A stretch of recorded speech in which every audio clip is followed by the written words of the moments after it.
اعوذ باللہ من الشیطان الرجیم بسم اللہ الرحمن الرحیم۔ یوم، وہ دن جس دن تبیض، روشن ہوں گے، وجوہ، کئی چہرے، وہ دن جس دن روشن ہوں گے کئی چہرے، وتسود وجوہ،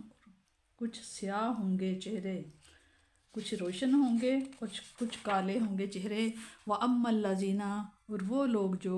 نَسْوَدَتْ، سیاہ رو ہوں گے، وجوہہم، جن کے چہرے، کہا جائے گا کفرتم، کیا کفرتم، کیا تم نے کفر اختیار کر لیا تھا، بعد ایمانکم، اپنے ایمان لانے کے بعد۔ پس ذوقوا، ذکر چکھنا، فذوقوا، پس چکھ لو، عذاب، عزیزوں کا عذاب چکھ لو، بما، جو کہ تم تھے، تکفرون، اس وجہ سے جو کہ تم کفر کیا کرتے تھے، انکار کرتے تھے۔ وَأَمَّا الَّذِينَ، اور وہ لوگ جو خوش نصیب، نبیضت، روشن ہوں گے، وجوہہم، ان کے چہرے، وہ لوگ خوش نصیب جن کے چہرے روشن ہوں گے، فافی، پس وہ رحمت اللہ، اللہ کی رحمت میں ہوں گے، وہ فیہا، اس میں، خالدون، اور وہ ہمیشہ ہمیشہ رہیں گے، رحمت الہی کے سائے میں ہمیشہ ہمیشہ رہیں گے۔ دل کا، یہ آیات اللہ، یہ آیتیں ہیں اللہ تعالیٰ کی، نا ہم تلاوت کرتے ہیں اس کی، نتلوہا، ہم اس کی تلاوت کرتے ہیں، سناتے ہیں، علیکا، آپ پر، بالحق، حق کے ساتھ، ٹھیک ٹھیک۔ وما، اور نہیں ہے اللہ تعالیٰ، یریدو، چاہتا، ظلم، اور اللہ تعالیٰ نہیں چاہتا ظلم، للعالمین، دنیا والوں پر۔ وَلِلَّهِ، اور اللہ ہی کے لیے ہے، ما، جو کچھ فی السماواتی، آسمانوں میں ہے، اور ما، جو فی الارض، جو کچھ زمین میں ہے، اور الی، طرف، اور اللہ ہی کی طرف، ترجعو، رجوع ہو کر، لوٹ کر جانا ہے، امور، سارے کاموں نے۔ تم ہو، خیرن، بہترین، امت، تم ہو بہترین امت، اخرجت، جو ظاہر کی گئی ہے، نکالی گئی ہے، للناس، لوگوں کے لیے، لوگوں کی ہدایت کے لیے، تأمرون، تاکہ حکم دو، امرا ہوتا حکم دو، بالمعروفی، نیکی کا، وتنہون، روکو، منع کرو، عن المنکر، برائی سے، وتؤمنون باللہ، اور ایمان رکھتے ہو اللہ پر، ولو، اور اگر آمنا، اور اگر ایمان لاتے، اہل الکتاب، اہل کتاب والے، لا، تو ضرور، کانا، ہوتے، خیرن، بہتر، لہم، ان کے لیے، تو یہ ان کے لیے بہت بہتر ہوتا، اچھا ہوتا، منہم المؤمنون، بعض ان میں سے، مؤمنون، مومن ہیں، واکثرہم، اور ان سے اکثر یا زیادہ، فاسقون، فاسق ہیں۔ قیامت کے روز دل کی کیفیت چہروں پر عیاں ہوگی، جن کے دل نور سے منور ہیں، قیامت کے دن ان کے چہرے آفتاب کی طرح روشن ہوں گے، اور جن کے باطن میں گمراہی کی تاریکی جمی ہوئی ہے، اس روز ان کے چہرے سیاہ ہوں گے۔ بعض علماء نے فرمایا ہے کہ کامیابی اور نجات پر فرحت و سرور کی کیفیت جو چہروں پر نمایاں ہوگی، اس کی بیاض، وجہ، یعنی چہرہ کی سفیدی ہے، اور کفار و فساق رحمت الہی سے محرومی کے باعث جس اندوہ الم کا شکار ہوں گے، اور جس کے اثرات چہروں پر بالکل واضح ہوں گے، اسے سواد وجہ سے تعبیر کیا گیا ہے۔ بہرحال مومن و کافر ہر ایک اپنی اپنی شکل سے پہچانا جائے گا۔ اب حضور کریم صلی اللہ علیہ وسلم کے متعلق یہ گمان کرنا کہ حضور صلی اللہ علیہ وسلم بعض کافروں کو نہیں پہچان سکیں گے، کیوں کر درست ہو سکتا ہے؟ اللہ تعالی ہمیں ان مقبولوں کی محبت اور رفاقت نصیب فرما دے، جن کے چہروں کی درخشانیوں کے سامنے محرم روز شرمندہ ہوگا، آمین ثم آمین۔ قیامت کے دن بعض پر انعام و اکرام کی بارش، اور بعض پر غضب و ناراضگی کی پھٹکار بوجہ نہیں ہوگی، بلکہ ہر ایک کے اپنے اعمال کا یہ نتیجہ ہوگا۔ اللہ تعالیٰ کی ذات پاک اس سے بلند اور پاک ہے کہ وہ کسی پر زیادتی کرے یا کسی کے اعمال کو ضائع کر دے، وہ تو کسی پر ظلم نہیں کرتا۔ ہاں، لوگ خود جان بوجھ کر اپنے آپ پر ظلم کرتے ہیں، اور اپنے اعمال بد سے اپنے نامہ اعمال کی سیاہی میں اضافہ کرتے رہتے ہیں۔ یہ آیت پہلی آیت کے مضمون کی دلیل بھی ہے، کیونکہ اللہ تعالیٰ جو مالک و خالق ہے زمین و آسمان کی ہر چیز کا، اس کو کیا ضرورت ہے کہ کسی پر ظلم کرے یا کسی کی حق تلفی کرے۔ رسول کریم صلی اللہ علیہ وسلم کی امت کو خیر الامم کے جلیل القدر لقب سے سرفراز کیا جا رہا ہے کہ جتنی بھی امتیں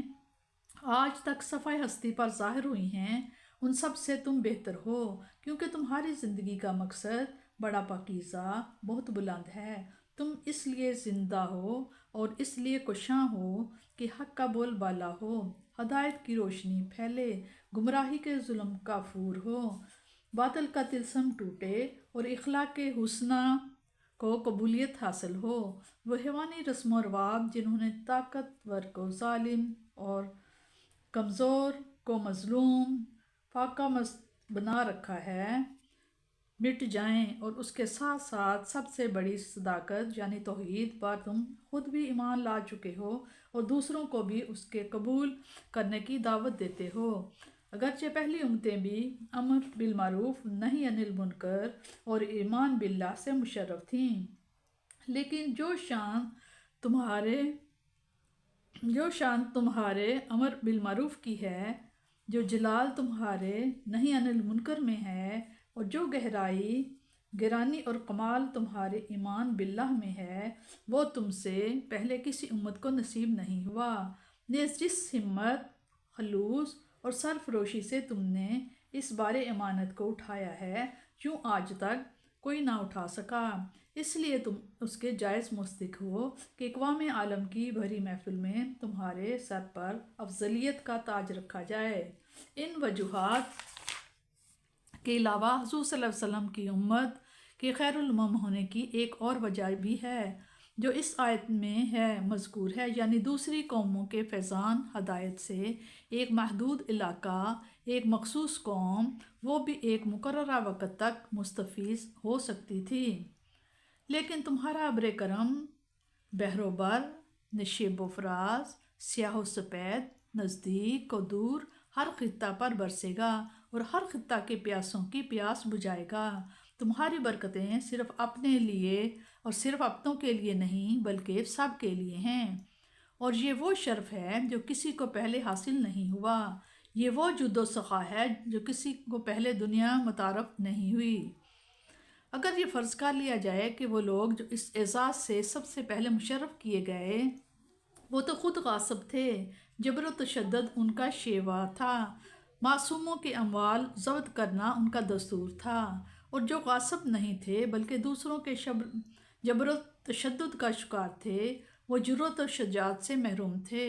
وہ یوں سہمے اور ڈرے ڈرے رہتے تھے کہ ان کی آنکھوں کے سامنے آیات قرآنی بدل دی گئیں، بلکہ اپنی طرف سے آیتیں بنا کر قرآن میں بڑھا دی گئیں، احکام شرعی میں من مانی تبدیلیاں کر دی گئیں، لیکن یہ حضرت